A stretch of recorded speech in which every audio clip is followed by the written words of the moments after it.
So you've introduced Sparrc. We've said what Sparrc does. We've also said where Sparrc is located in 19 different locations.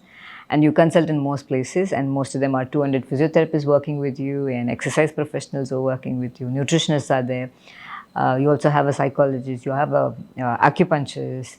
You have a team of even martial arts, Asan, who's been there with us for so long, Kalari Asan, who's been there, and yoga therapists are there. You also encourage people to do Yoga Nidra. I've seen that not 1 or 2 days, like not after the Instagram world has caught on to this non-sleep deep rest concept. But before that, you've been talking about Yoga Nidra, and I've heard from my yoga therapist Yoga Nidra, and we know the benefits of those things. Can you say how Yoga Nidra can be inculcated into the regular habits of people, and how that could help people relax and rest? What has been existing in our country for thousands of years, the form of yoga, does not get its relevant importance, except that the people outside the country are talking yoga, and then that way we seem to be liking yoga. Yoga is not an exercise form. Yoga is much more superior than any other science that is available to human beings. Of that, Yoga Nidra is how you can create a pathway within the brain to focus yourself, to relax and allow your sleep to come back to you, or make your subconscious to work with what you want to achieve. Because the conscious level, we have 40 stimuli under your control. You can record 40 stimuli. Subconscious makes 20 million stimuli it can take into consideration. That's the capacity. So the subconscious has to now allow you to get into that mode. The only way that you can go deeper into your conscious, into the subconscious world, for anybody, the simplest technique will be a Yoga Nidra designed long time back. It is like a Nidra. Nidra is sleep. So, lot of people today are not able to sleep, and they are looking for any medication. Yeah, melatonin. Melatonin is one thing, and magnesium. Take magnesium glycine. Yeah, I will take them. I'll take them if I have to. If I have to, exactly. I don't say don't take it. I'll say try something which is so simple and you can control it. Something outside you doesn't control it. That's where I differ. If your body has the capacity to bring about a change on its own, if you can prepare the same pizza in your house, will you go and eat outside? Means no. If a mother is able to produce the same thing in the house, we'll eat there only. Mother is not able to produce, okay, I'll go and eat the same masala dosa somewhere else. So I feel if you are able to produce a Yoga Nidra with your effort, again, effort. And that effort is what people are lacking. They are waiting for, unfortunately, 300 years, we have destroyed our science, our native sciences. So we started looking for all solutions through pills. One pill that can solve all. There's a joke in an Indian comedy. Comedian who says, this one pill, take this, and that's it. All your problems are solved. And that one pill is what? Like your next minute, you're not alive. Yeah, you may not be there, and all problems are solved. That's so silly. Such a magic pill that you are expecting to solve as a panacea for everything doesn't exist. So you are looking for that.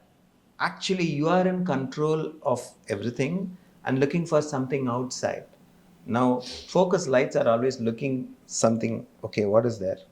The other is turn inward, what is look within. In there. See, when we started to use our eyes in a very dominant sense, because everything is outside. The second dominant is just the ear. But today, everything is audio visual. Yeah. So the input that comes in through them has decided what can be done, and it is not a natural input. It's all, again, like lights that are coming into us do not have the same thing which what the sun could do or the moon could do. They are either so strong we don't look at it, or so gentle that we can still look at it and nothing seems to happen. But the lights that we have today seem to be very subtle, but capable of changing the neural circuitry, neuroplasticity. And some of the neuroplasticity need not be optimal to our benefit.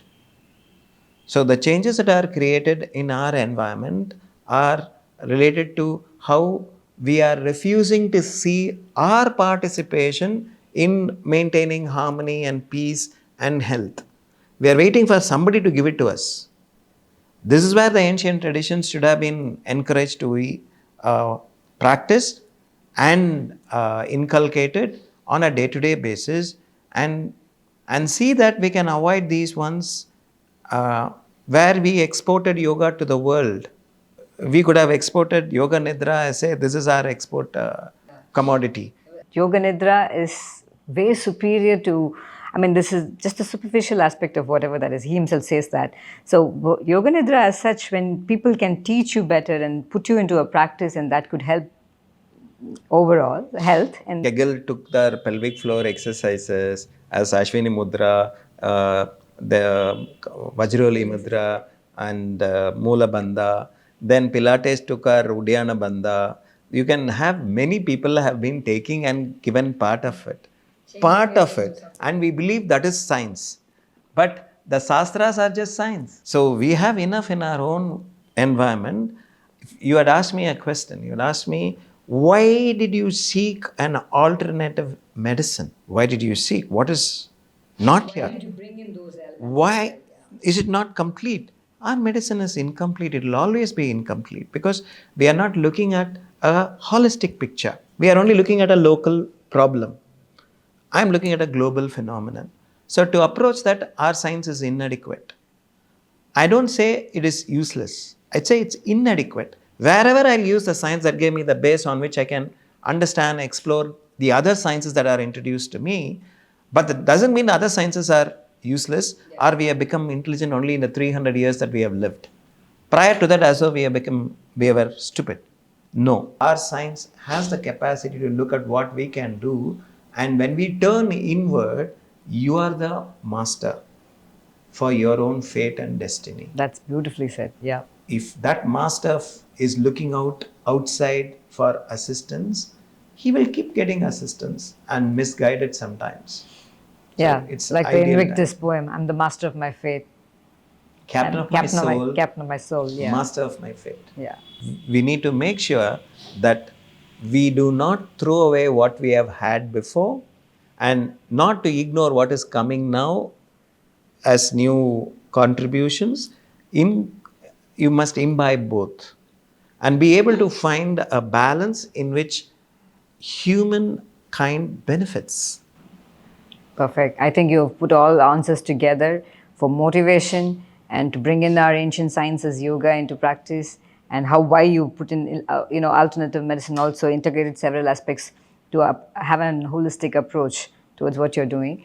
So we have traveled a long way, doctor, from sports medicine, when you started and why you started, and who were the main people you were working with, your teammates, and physical therapists and physical educators, and what schools should do, and when somebody should begin exercising, and how important exercise is.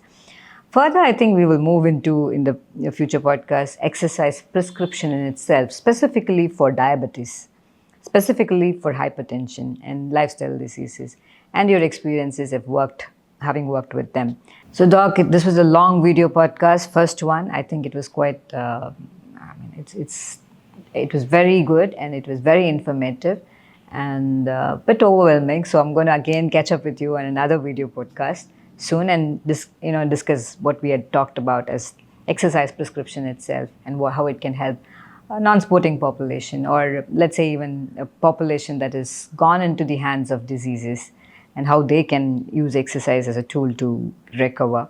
So we're going to be discussing all those things. My God, I'm stressed already, madam. Your cortisol's are high, you better run. So it was a lovely session, doctor. When I say doctor, I have to say this. I'm someone who can never ever fake one bit of emotion here and there. I'm a very, very bad actor, but I have kept calling you doctor. I think I've gone back to my 2003 space of joining you as a physiotherapist first, and then understanding how you work, and I've been really. I have not come out of that impact of being smitten. Who is impacted? Whom is it different? That's why we're a married couple. That's why we're a couple still. So yeah, I'm smitten by the way the whole thing has gone, and let's catch up another day, another podcast soon. Thank you very much. Thank you, Sujatha, ma'am. I really appreciate your participation and how you are able to extract data. Today, it's all data. So that data procured, filtered, becomes knowledge. That knowledge still there, not applied. So you didn't allow just a data, you ensure that becomes knowledge and then filtered back into an application. And that is what normally is not done in any kind of discussion. And I felt what is next going to turn around and what am I going to answer? You kept me on my toes. Thank you. It was a wonderful session for me too. Thank you very much. So Dr. Kannan said knowledge and application, and that's what Sparrc does. We apply the guidance and the knowledge that Dr. Kannan has acquired for so many years. We put it into application, and that's what Sparrc does in 19 different locations. And we have our expertise in the area of working to avoid surgery, specifically for knee transplants, reconstruction surgeries, or ACL ligament tears, or most of the spinal issues that could be IVDP, disc prolapse, and all of those things who are heading towards surgery. You could try your conservative management with Sparrc, and if it works for you, health is yours. Thank you very much for your patience and listening to us. Let's meet soon in another show.